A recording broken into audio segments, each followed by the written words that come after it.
Yo aquí me siento como en casa y agradezco pues al comité organizador, al doctor Arias y a todo el comité por habernos hecho esta amable invitación. Bueno, la primera diapositiva. Sí, sí, pudiera ser. Es que no se ve ahí.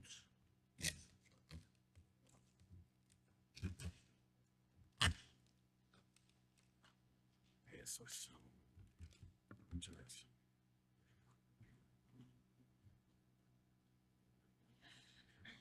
Muy bien, hemos sido expositores de AstraZeneca en alguna ocasión, así que eso es nuestro único conflicto de intereses que tenemos para esta charla.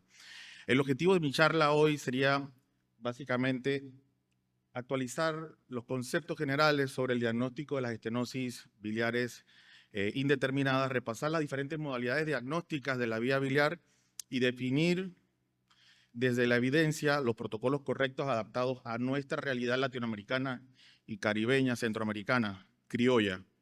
El impacto de la inmunoterapia es muy importante en el gastroenterólogo y el manejo de las estenosis biliares indeterminadas.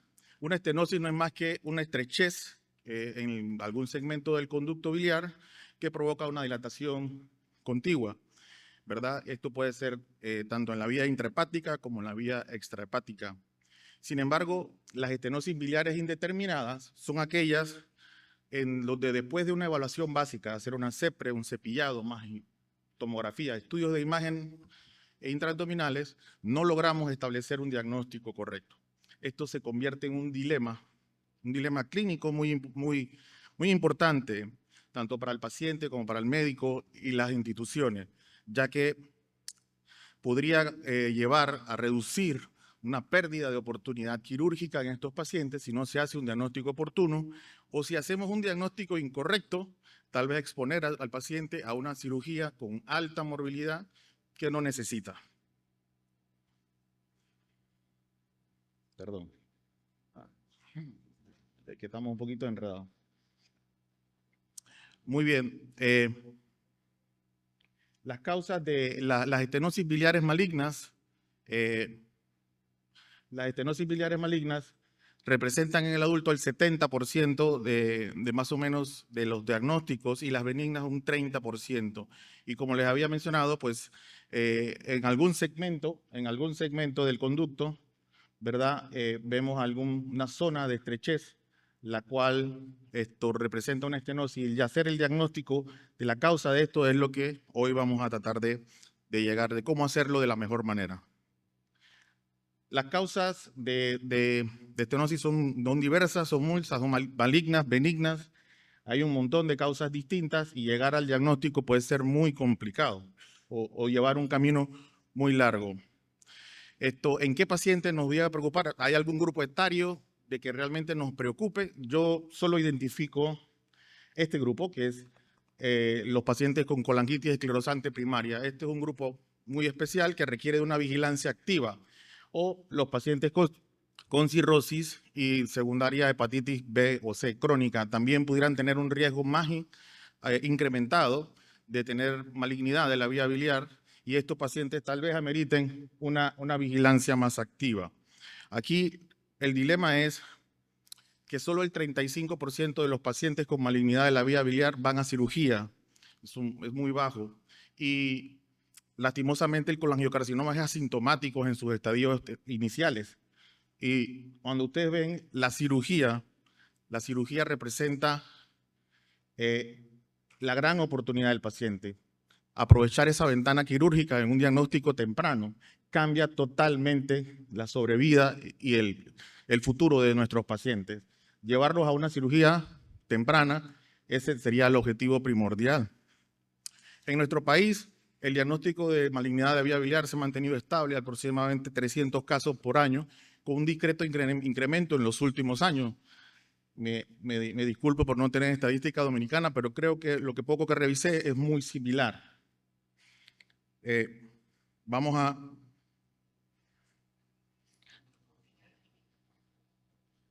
Muy bien. Este estudio que hicimos en Panamá, tratamos de evaluar 3 años de pacientes que pasan con estenosis biliares indeterminadas. Y en este estudio, básicamente, hicimos un análisis de lo que encontramos y es parte de lo que les vengo a presentar hoy. 144 pacientes, la gran mayoría fueron mujeres, ¿verdad? De estas, la mayoría de estos pacientes eran estenosis distales, ¿verdad? Vamos a un caso clínico para ir un poquito entrando en contexto. Es un masculino de 66 años, católico, fumador, toma el alcohol cada fin de semana, no tiene antecedentes familiares, niega alergia. Pero fíjense la historia, yo creo que a ustedes les ha llegado algún caso tal vez así. Si llega un mes con síntomas de ictericia, prurito y acolia, acude a un consultorio comunitario de medicina general y le dicen que tiene ácaros y le dan tratamiento para el prurito y lo envían a casa. El paciente reconsulta después que perdió 40 libras, dice algo está pasando, no se me quita el prurito y ya perdí 40 libras. Y va, y bueno, en ese ahí es donde lo canalizan y veamos la primera tomografía inicial. En la primera tomografía, perdón, aquí vemos esto, vean, atención a las fechas, importante que sigan las fechas.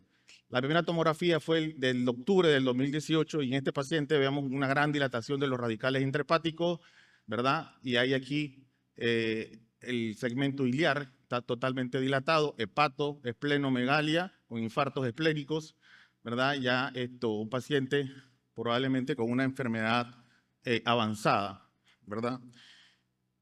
Entonces, veamos a la CEPRE.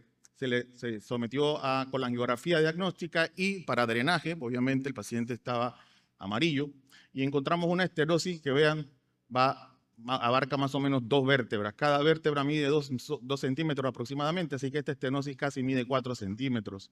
Entonces, se le hace esfinterotomía, se le coloca un drenaje, un cepillado y suerte, tuvimos suerte, salió positivo, malignidad.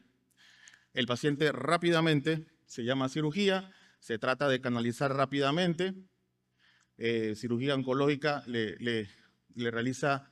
le realiza un cambio de prótesis plástica, previo a la cirugía se lleva a SOP y cuando llega a SOP dice no es resecable.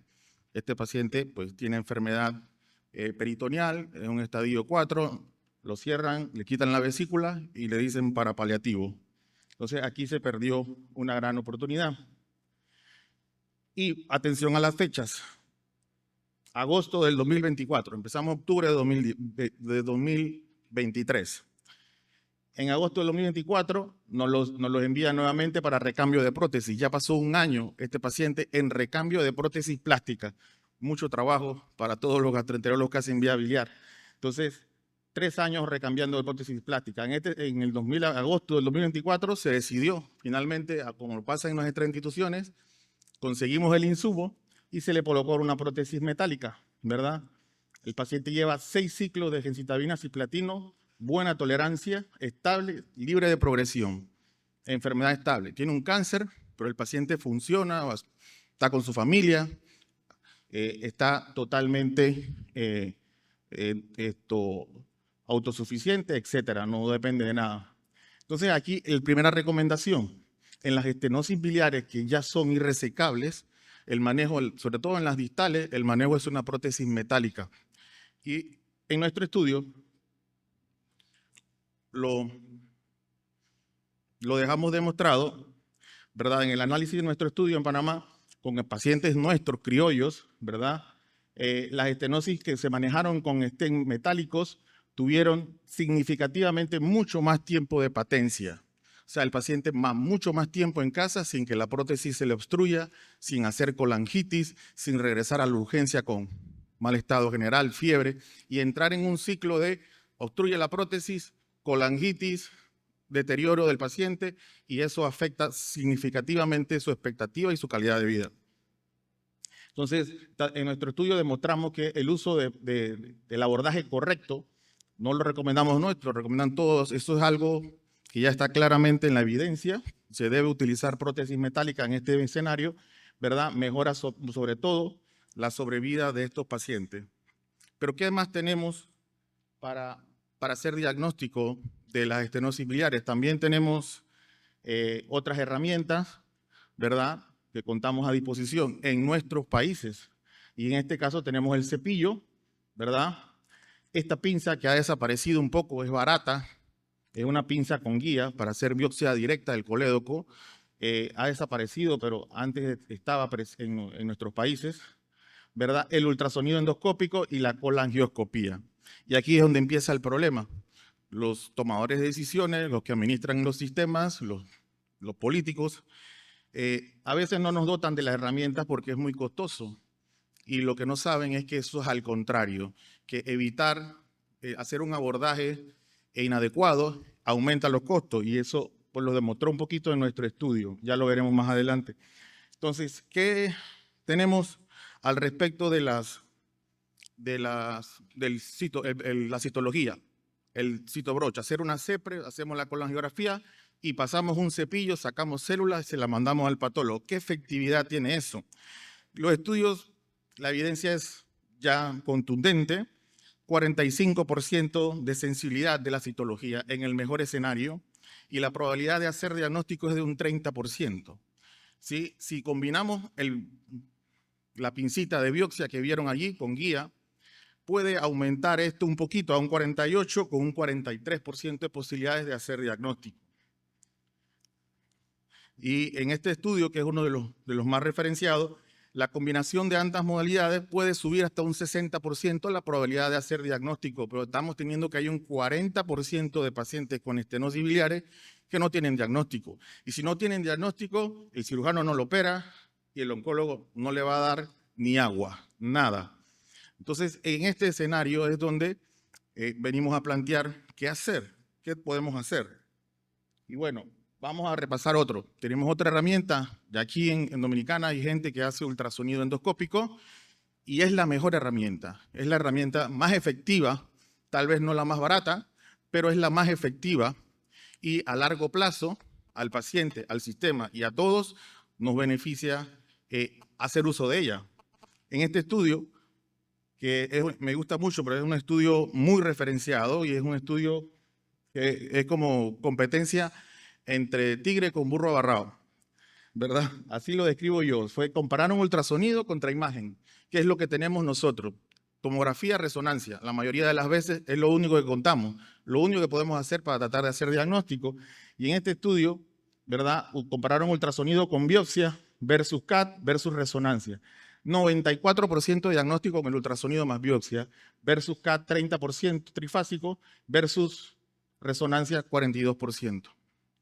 No solo eso, el ultrasonido endoscópico identificó el 100% de las estenosis distales, 100%, y un 30 de las estenosis proximales, también un gran porcentaje fueron diagnosticadas mediante punción por ultrasonido endoscópico. Y el ultrasonido endoscópico identificó correctamente irresecabilidad en 8 de 15 pacientes de este estudio, identificó 38 de los 39 tumores resecables. Fueron identificados de forma correcta por ultrasonido endoscópico. Entonces, ¿qué dice esta recomendación del Colegio Americano de Gastroenterología? En pacientes con estenosis biliares extrahepáticas debido a masas pancreáticas aparentemente o sospechadas, se recomienda el ultrasonido como el primer abordaje, ¿sí? Más la biopsia, y esto es un nivel de evidencia moderado con una recomendación fuerte, ¿sí? Entonces vamos a ver un pequeño video rapidito para que ustedes mismos vean por sus ojos cómo el ultrasonido hace una gran diferencia. Esto es un Doppler. Vemos aquí el colédoco dilatado, ¿verdad? Todo lo que tiene flujo, tiene movimiento, circulación. Esta es la vena porta y aquí está la arteria hepática. Esto que ven aquí, que tiene negrito, que no se mueve nada adentro, es el colédoco. Y veamos, vamos a ir bajando y vemos que aparece una pequeña masa aquí dentro. Empieza a aparecer una masa. Vamos bajando desde el hilio hepático hacia el colédoco distal. Vamos bajando poco a poco el ultrasonido, el transductor. Vemos el colédoco arriba en el hilio, vena porta. Y vamos a ir bajando poco a poco. Veamos la pared del colédoco que se ven lisa, sumamente dilatado, mide más de 1 centímetro. Y empieza a aparecer, ¿verdad? Una masa adentro, ¿verdad? Algo ecogénico dentro, véanme, que se rellena totalmente el colédoco hacia la parte distal. Y aquí está totalmente el colédoco rellenado. Hay algo aquí adentro sólido, ¿sí? Esa es la ventaja que ofrece el ultrasonido endoscópico en estos pacientes. Tomar una biopsia directa, dirigida, segura, ambulatoria, y hacer un diagnóstico preciso y temprano de una patología muy compleja y costosa. Entonces, la Asociación Europea recomienda utilizar biopsias guiadas por colangioscopía como opción cuando el ultrasonido, en ese pequeño porcentaje de pacientes que de repente no logramos biopsia por ultrasonido, el patólogo no nos logra ayudar, entonces tenemos otra herramienta más. ¿Más costosa? Sí, es más costosa, pero hay que tenerla en cuenta dentro de nuestro arsenal diagnóstico, y es la colangioscopía. Esto, para los que hacen vía biliar, realmente es un procedimiento que no tiene curva. Cualquiera que hace vía biliar puede hacer colangioscopía y empezar a entrenar el ojo y empezar a hacer diagnóstico avanzado de la vía biliar. Veamos este estudio, que es un metaanálisis que va a favor de la colangioscopía, ¿sí?, para tomar biopsias del colédoco de forma directa. Y de forma directa se han establecido muchos criterios. Este es uno de los criterios de Mendoza, que estableció el doctor Michael Cajalep. De manera sencilla, ¿verdad? Hay criterios que nos dicen cuando a la colangioscopía hay sospecha de malignidad. Y en este caso, uno de los criterios más fuertes es los vasos tortuosos dilatados. Cuando vemos esto delante del colédoco, tengan por seguro que puede ser una malignidad. La presencia de nodulaciones, ¿verdad? Lesiones y la presencia de friabilidad son de los criterios más fuertes. Solo se necesita uno de estos hallazgos para sospechar de malignidad. Entre más tenemos, más fuerte es la recomendación. Y esto nos va a servir básicamente para buscar las zonas dirigidas donde tenemos que dirigir la biopsia. Se deben de tomar más de 6 biopsias. Este es otro criterio. Estos son los criterios del doctor Carlos Robles Medranda, de Ecuador. Unos criterios muy reconocidos que ya han sido validados. Y él básicamente, a la diferencia del doctor Cajalep, buscó criterios de benignidad. Entonces aquí son criterios de benignidad, y los criterios de malignidad se parecen otra vez: los vasos tortuosos, dilatados, la presencia de úlcera, la presencia de masa y friabilidad, y él añade este nuevo criterio, que es una presencia como de panal de abejas. Esta imagen como en panal de abejas es típica de un proceso maligno biliar. Entonces, desde la recomendación es en tomar biopsias más de 5 a 8 muestras del colédoco dirigidas a esas zonas que hemos identificado, y con eso tenemos la posibilidad de hacer un 98% de las veces el diagnóstico correcto y preciso. Y eso cambia todo para el paciente, créanme, porque, damos un video rápidamente, cambia todo el hacer estos abordajes avanzados que parecen avanzados, realmente no lo son, no son complejos, no tienen una gran curva. Costosos sí son, y nuestras instituciones lamentablemente se resisten a ofrecer esto a los equipos de endoscopía. Pero la evidencia dice, la recomendación de la ASGE nos obliga a hacer de alguna manera este abordaje, tomar imágenes, resonancia, PET, CAT, todo antes, ¿verdad? Y después entrar, si el parailiar, si es iliar, y vean, ya aquí ellos empiezan ultrasonido más adquisición de tejido, ultrasonido más adquisición de tejido, pero ya aquí hay un montón de dinero tirado. Entonces, nosotros en nuestro estudio tuvimos hallazgos interesantes donde pudimos ver, fíjense, de todo lo que hacemos para llegar al diagnóstico. Esto es lo mismo que hacemos en todos los países latinoamericanos. Hacemos la endoscopía, tomamos biopsia. Algunos van a cirugía para hacer la laparoscopía diagnóstica. La radiología intervencionista es el que se lleva la mayoría de los trabajos. Y eso está fuera de las guías. No deberíamos llamar al radiólogo para hacer biopsias de colédoco. Eso está realmente ya establecido que no es una conducta correcta, porque el radiólogo entra por el peritoneo, y al entrar por el peritoneo, tocar el tumor va a sembrar células en el peritoneo y puede cambiar el estadiaje. Eso salió de las guías hace años y todavía lo seguimos haciendo en nuestros países. Ultrasonido endoscópico, ya vieron que es la técnica más efectiva. Fíjense, solo utilizamos 19% de las veces para hacer el diagnóstico, muy bajo. Esto debe cambiar, sinceramente debe cambiar. ¿Por qué? Porque nos está impactando económicamente, está generando muchos costos a la salud. El diagnóstico de colangiocarcinoma en Panamá cuesta $12.000 al sistema de salud público, aproximado. Y no es de ser raro que esto sea transferido en otros países, sea muy similar. Entonces, veamos aquí los costos elevados. Datos para llevar un poquito a casa, unos minutos. El estudio marca 3 datos que son significativos. El aumento de la bilirrubina por arriba de 8, el CA19-9 por arriba de 35 y una estenosis de más de 15 milímetros. Este paciente altamente sospechoso de malignidad. Hay que atacarlo de manera agresiva. Debe ir a biopsia por ultrasonido de manera rápida. ¿Sí? Esa es la recomendación que tenemos. Y bueno, ¿y esto es por qué? Porque fíjense, los últimos 10 años, desde el 2010 al 2014, no había nada para tratar el colangiocarcinoma. Sin embargo, la inmunoterapia ha empezado a cambiar todo esto. Y vean, la sobrevida de los pacientes inicialmente en la década de principios del 2000 era literalmente de unos meses. Sin embargo, con la inmunoterapia esto ya empezó a cambiar. La curva se estabiliza y los pacientes después de 3, 4 años todavía siguen vivos. Y eso es lo que nos va a tocar a nosotros, el gastroenterólogo, involucrarnos. Y es un reto totalmente para los servicios de endoscopía, porque estos pacientes, como el que yo les presenté en la diapositiva, todavía está vivo a 4 años. En inmunoterapia sigue vivo y no sabemos por cuánto. La inmunoterapia ha cambiado todo y nos plantea nuevos retos. Así que esto es un poco de lo que les quería presentar. Algo.